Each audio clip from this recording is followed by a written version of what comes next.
السلام علیکم دوستانو، ستړي مشه الله دې وکړي چې روغ به وئ راته. د په داخل کې ویزو په اړه پوښتنې زیاتې شوي دي چې په داخل کې ویزې کیږي او که نه. د هغې تر څنګ که ملګري چې بهر کې دي دوی هم د متحده عربي اماراتو ویزو باره کې زیاتې پوښتنې کوي چې ویزې خلاصې شي او که نه. نو غواړم چې نننۍ ویډیو کې همدې باره کې معلومات درکړمه.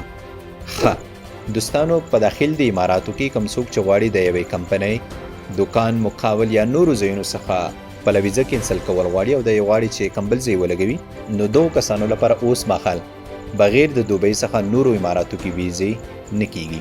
د دغې ستونزې باره کې به اوس اکثرو خلکو ته معلومات هم وي، خو دا چې پوښتنې زیاتې شوي دي نو ځکه ما ښه وبلله چې ویډیو درته پرې جوړه کړمه.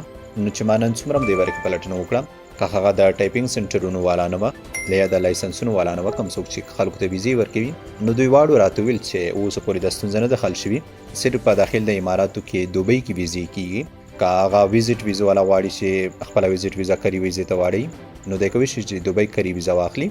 پاتې شول د نور امارات، دلته اوسه پورې افغانانو ته ویزې نه کیږي.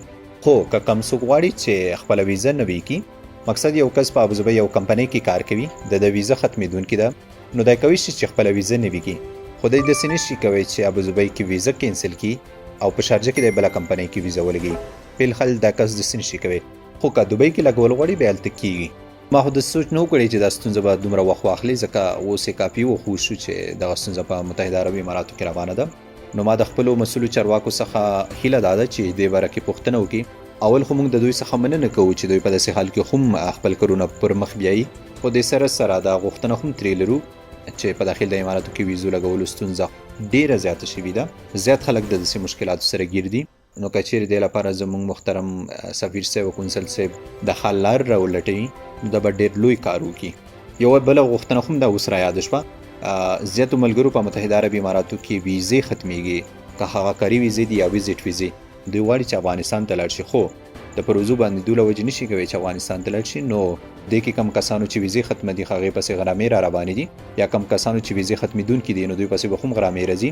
که چیرې محترم سفیر صاحب قونسل سره متحده عربي اماراتو څخه غوښتنه وکړي چې کوم افغانانو چې اوس مهال په متحده عربي اماراتو کې ویزې ختمیږي دوی ته څه نه څه وخت ورکړی شي، دا به هم تاسو خپلو خلکو ته ډېر لوی خدمت کړی وي.